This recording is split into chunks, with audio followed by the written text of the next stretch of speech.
Қайырлы күн, құрметті оқушылар. Бүгін біз сіздермен Қазақстан тарихы бойынша сабағымызды бастаймыз. Бүгінгі біздің сабаққа берілген тақырыбымыз 19 ғасырдың 40-60 жылдардағы қазақтардың Орта Азиялық хандықтармен қарым-қатынастары. Екінші сабақ. Сабағымыздың оқу мақсаты ұлт-азаттық көтеріліс басшыларының рөліне баға беру. Зерттеу сұрағы: неліктен Орта Азия хандықтарының Қазақстанның оңтүстік аймақтарына экспансиясы күшейді? Сабағымызды бастамас бұрын үй тапсырмасын тексерейік. 19 ғасырдың бірінші жартысында Қазақстанның оңтүстік аймағына үстемдік жүргізген қандай мемлекеттер? Сыр бойы қазақтарының көтерілісін кім бастады және де нешінші жылы болды? Сыр бойы қазақтарының көтеріліс шығуының себептері қандай? Жанқожа бастаған көтерілісшілердің мақсаты қандай? Көтерілістің нәтижесі қандай болды? Есет бастаған көтерілістің себептері, мақсаты және де нәтижесі. Осы сауалдарға жауап жазып, дәптерге көшіріп, оны WhatsApp желісі арқылы жібереміз. Олай болса, біздің бүгінгі сабағымыздың басты мақсаты белгілі. Сабағымыз жайында көптеген мәліметтерді өткен тақырыпта оқыдық, білдік. Олай болса, тапсырма орындауға көшейік. Бүгінгі біздің сабағымыздың бірінші тапсырмасы: өткен материалдарды және оқулықтарды пайдалана отырып кестені толтыр. Бұның ішінде бізде Жанқожа Нұрмұхамедұлы және Есет Көтібарұлы бастаған көтерілістер жайында ақпараттар мен материалдар берілген. Көтерілістің уақытын, әлеуметтік құрамы мен мақсатын, көтерілістің өткен аймақтарын, ең маңызды шайқастарын, көтерілістің жеңілу себептерін, көтерілістің салдарын және де осы көтерілістердің қазақ халқының тарихындағы маңызы жайында сипаттап жазамыз. Дескрипторға назар аударайық. Жанқожа Нұрмұхамедұлы бастаған көтеріліс жайында білеміз. Есет Көтібарұлы бастаған көтеріліс жайында біледі.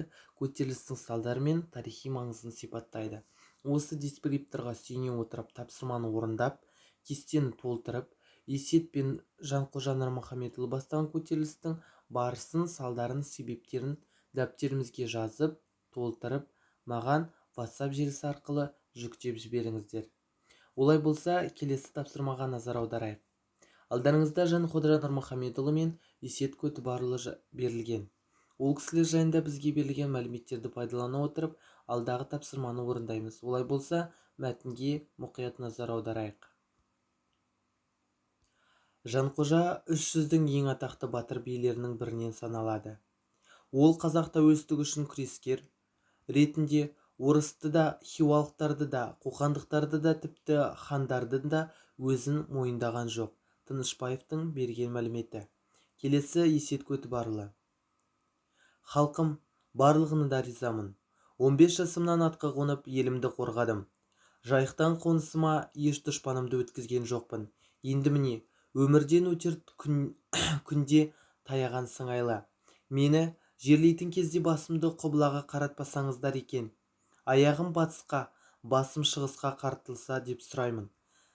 Бізді табанына басқысы келген мынау Ресей патша залымдары мен қан құмарларын табанымен теріп жатсам деймін. Есет батырдың өзінің тастап кеткен өсиеті екен. Олай болса, тапсырмаға назар аударайық. Екінші тапсырма: мәтінді талдау сұрақтары берілген. Алдағы берілген мәтіндерді пайдалана отырып, мына сұрақтарға жауап жазыңыздар. Тұлғалардың ұқсастығы мен айырмашылығы қандай? Әр тұлғаға қандай ерекшелік тән? Сіз тұлғалардың қандай қасиетін жақтап, қандай қасиетін даттар едіңіз? Сіз қандай қорытындыға келдіңіз? Осы сұрақтарды дұрыс әрі нақты орындау үшін дескрипторға назар аударайық. Тұлғалардың ұқсастығы мен айырмашылығы анықтайды. Әр тұлғаға тән ерекшеліктерді сипаттайды. Тұлғалардың қасиеттері мен іс-әрекеттерін бағалайды. Тарихи тұлғаларға қатысты ой-пікірін қорытады. Осы дескрипторды пайдалана отырып, тапсырманы дұрыс орындау жолдарын білеміз. Тапсырманы дәптерімізге орындаймыз, жазамыз, нақты ақпараттарды ғана теріп жазамыз. Яғни, алда берілген мәтінді осы сұрақтарды талдай отырып орындайсыңдар. Келесі, бүгінгі біздің алған білімімізді 2 күн бойы өткен тақырыптарымызды талқылап қорытынды жасау үшін мына тапсырманы орындайық. Орталық Азия мемлекеттері арасында болған күрестің салдарынан көтеріліске шыққан батырлардың жасаған әрекеттеріне баға береміз. Бұл тапсырма біздің бүгінгі оқу мақсатына қатысты. Ол үшін ПТМС кестесін толтыр. Осы тұста мен көтеріліс басшыларының әрекетін қолдаймын немесе қолдамаймын деген сауалды пайдаланасыздар. Бұл сіздердің бөліктеріңіз, яғни позицияларыңыз. Мысалға, қолдаймын деген бағытталатын болсаңыздар, түсіндіресіздер. Не себепті сіздер оны қолдайсыздар? Соған мысал келтіресіздер. Содан кейін оның салдарын жаза отырып, кестені толыққанды толтырып, дәптерімізге жазып, WhatsApp желісі арқылы түсіріп маған жіберіңіздер. Сұраққа жауап нақты әрі тиісті болсын. Келесі кезекте бүгінгі сабағымызда алған білімімізді кері байланыс арқылы жүзеге асырайық. Сіздер өздеріңіздің алған білімдеріңізді маған түсіндіресіздер. Менен қандай сіздерге көмек керек, не жайында тағы да көбірек білгілеріңіз келеді, және де не жайында нақты білдіңіздер, соны гүл шоғына толтырасыздар. Ол үшін бүгінгі сабақта алған білімді гүл жапырақшаларына толықтырып жаз. Есет Көтібарұлы мен Жанқожа Түленшұлынан қандай өнеге алар едіңіз?